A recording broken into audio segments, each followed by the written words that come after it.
todo mi tole mi kudo le wenu egbe yin yonu sangbe azanwe go gbe do le asun me o mi me kan bi lile o e odo asu alu mi me odo asile o mi na mo lo jiro mi mo lo ko me sin pede na do asu pasi ko tentin bo no ya madu na blo ana ablo bo e kana yin guna ave o no do so gudo we me maka odo asu alu me ma do asia mi na do no ko lo jiro woni ma di kesi o me ne asu na me na sinwe o ala di black pe me mo ko ton lo sun e lo me lo po mi ton e kan bi lile o mi na do mi da kwesi apako ye kun mi debu ai mi ton no te mama ena jajo domi ena fi akwe domi alo akwe na bubu domi mi me kan beli le o mi na evodo mi kumbulo juro la me na organisi apako yo mi molo mi na lu kanji lo agbazame e kan ya zo mi to si apako yo uve pe de na de lu fine do nu gege na ti be na gbe nu mi da zo be alo nu gege na ti mo mi na bam na sa bo si sa to na glo we kwe mi kan za we kwe kogo mi me kan agbo ku su ka me ton le o mi na do mi lo juro ni amado alo asu alo amado asia me da ya asu alo me na asinu yo me de an pele tro lo bon wa ina jijan mi tention me mon koton de pegbe aja mi me ka odo asu alo mi me odo asile o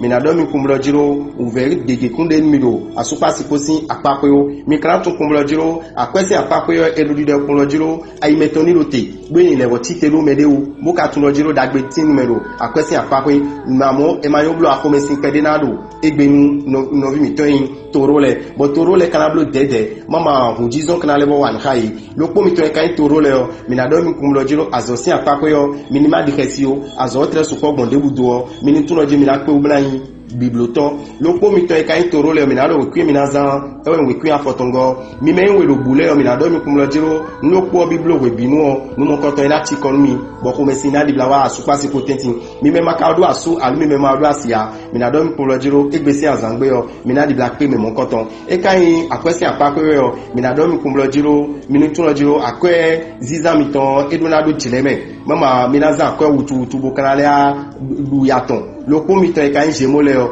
mi na molo je ko me sin o mi na blu dede na do ko me sin na zo amlo di dollar glo mi lo zame mo je mi ma levo yo blu a mi na blu accident do egbesi azangbe o do ko me sin o tu mi kan to azo sin apako yo ni mi de ko me de ko la zo ai alo mi de ko lo azo vi mi to le ko la zo ai yo mi na molo jiro azo na hu gan e tango egbe we kwen mi kan za e we kwen afoton we go mi me cancel e bo mi no yo do agasale o mi na do mi ko lo je planète yo lo venus so planète mon koton edo dagbe wa nu asupa si kwebo kondo kodo mi tenti nu kiko na supolo kwebe mi me makaru asu alu mi me ma do asia mi na don mi kumlo jiro me na asu mi alu me na asin mi o mi moto e kun so ni me o mi kana don mi kumlo jiro akwesi apako yo elo jiro enini ta mi ganji chobo zan kwe pepepe akwe na wa e makayon blo a e na les ans tout tombo na le voir regretter nu mon koton mi me ro cancer yin ro ko le yo mi na don mi kumlo la me na organisi apako yo mi kuma overde ni mi di yo mi kana tun aso sin apako yo elo di de kumlo jiro azomi ton na dun kon yi ajomi ton de suna dun kon yi bo ni mi ton le o ni mi ton le gege na wiwa we kwen mi kana za wa we kwen kun atongo mi me kan kini le o mi na don mi kumlo jiro asupa si potenti o mi mo lo jiro komesin kunde o nu kikodo asupa si potenti we me makado asu alo we me mado asia to lo je me na asu mi alo me na asinu yo me mo ko ton na di la sepon edo egbesi azangbe e kan yin akwesi apako yo mi na don mi kumlo jiro e lo mi ni depede akwesi za wutu e dala kon bla kwede ton yo mi ni dem nu gege bo sun kundo nu gege e la zombo akwe ko e kuna ve nu mi lo egbesi azangbe o la me na no gan si apako de so mi na don kumlo je ni nu chi kon me o e no gbojere o mi ni te kon bu na gboje pede mi de lo egbesi azangbe mi kana to kon loje azome o e lo mi levo do gan lo azomi ton utan azona dun kon yi we kle mi na zawen we kle wo go mi me yun lu alo jile o bodo asu alo bodo asi o mi na do mi kon loje o ve debude ko mesin debude o mi na pe obuna do ko ni o fodo egbesi azangbe we me maka do asu alo we me ndo asia ala tu kon loje ro asu sin apako yo ani veno te pede bole do suru pede ro akwa ni o pe akwese apako yo mi na do nu no vi mi ton yin viesle bla do yin kon loje e do dede we nu bi alo dede bledo nu de kon nu e kana do nu kon ni bla kwete won apese apako yo ni na de gbon no vi mi ten vierge le ayi ton ni rote bo ka to loje fie afutu tun supo de yo mi ni ten ko mo izonu mo koton alo mi ni ko enu e ko de dinkan ko lo meji me yo cash ni yo akoyo e na wa dagbe nu e kan yin azosin apako yo mi na don mi loje mi ni blo dede no ma mi na blo nu gbo mi na blo azo gbo bo nu mo koton e kana yin uve nu mi ro so gudo we kwe mi kana za yo we kwe akonu ko atongo mi me yin nu dagan le yo bo do asu alo bodo asi yo mina don mi kumlo jiro gan fobo asupa sipo mina se mi de simbe bon ki kuna wa mi de tenti o mi ni te pomo don fifa mo koton akun do mi tome amaka odo asu alo ama odo asia bolewo tulo jiro nu mo koton ala ebo no te pon pede e kan yin akwese apapere o mina don mi kumlo jiro aladi bla mo akwede egbe akwemi mo eto eni okeke o e kan go sin dogongba kikowu je de azale akun mo koton tara gbe na tin wedo egbe sin azan nu reme balance lo po mi kan do eno la mina no gan yin apapere o ni blue dede no ye me balance on ni blue dead town bo tun ojiro emi nu sin pe de do egbesi azangbe na wala gbe nu mi un sin oni supo nu me balance le mi kan do yin ro azome o eni tun kum lojiro ena ya chike na ya azome mo je de na le wa dam no gun do ne ena ya so alo ajome to sin apape o mo ena yin gbon ne we kwe mi kan za we kwe izengo mi me yin ron ke klele o bo do asu alo bo do asio mi mo do je mu kiko do asu party potentin bo kan do nu me ma do asu alo mo do asia bo in célibataire scorpion le o mi na don mi kum lojiro mi tuno mene asumi alo mene asinio me mon koton mi na pe mede mi de su kala tun pepe lo me kun je kai mi o tu o mi kana bi gbe nu me mon koton akwese apapere o mi na don mi kum lojiro me na do dude ji town lo akwese apapere nu scorpion le o mi mo lo yon le na mo akwewu sun le egbe lo akwese apapere lo ko mi tun kai scorpion le o mi na don la me na no gan isi apapere o awajije de mi na do ganjiro agbazame mi kana tun kum lojiro ni mi do lin debudo azomi tonkon alo mi do lin debudo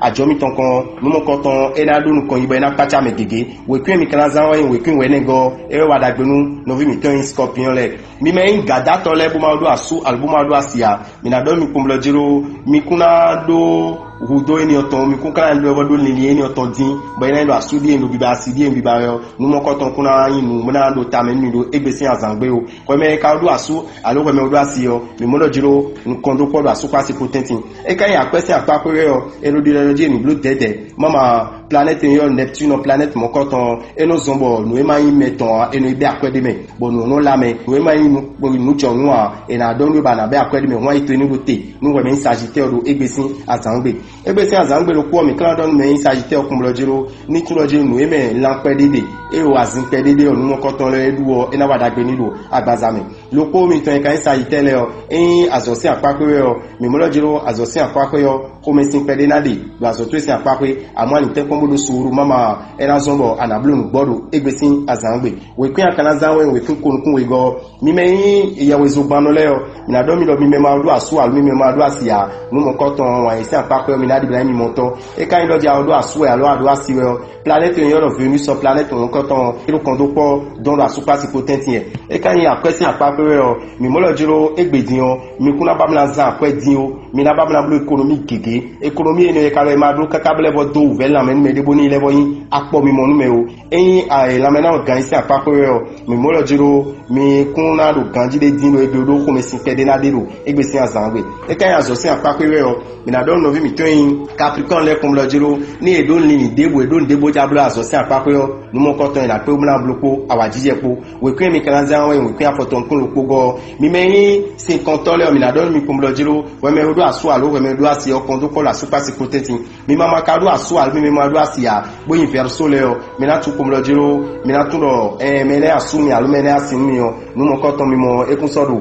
lili me o akwesi apapere o elo di de kom lo jiro yin le bo do ta mi keke do akwa me to si apapere bo le bo jije yin bo ton le ganji bo kon lo jiro ni kara ko zagbon e de mi kara ko mo gbon e o emi ka lo ton wa de jiwe aji eyin la me na no gan si apapere o we me verso a do sport pe de do egbe o e na wa dagbero agbaza to mi kan tun kon lo jiro azome o e do mi ni lo dede mama ejado afogblagba fo me ni do azome alo ajomi tonkan we kwen mi kan za we kwen nego eyin mi me wevile o mi na do mi kum lo jiro we me odo aso alo we me odo asi o kon do podo mi me wole tentimbo awajije de mi ma ka odo aso alo mi me ma odo asi le a mi na do mi kum lo jiro mi ni tun lo egbedin o mi kun tra na tun afuwe fo de mi de tawon mi je sukuna mo donado o yin sin apapere o e kan yin akwemi ton sin apapere o mi na do mi kum lo jiro dagbe na tinu mi bo akwezi kamiton ejali doro igbe ba kwe na lebo ja kweji mi won mi yakimi mi na pe obuna sanu do ede ne mi do nkundo akwede akwe mo koton mi na pe obuna mi moto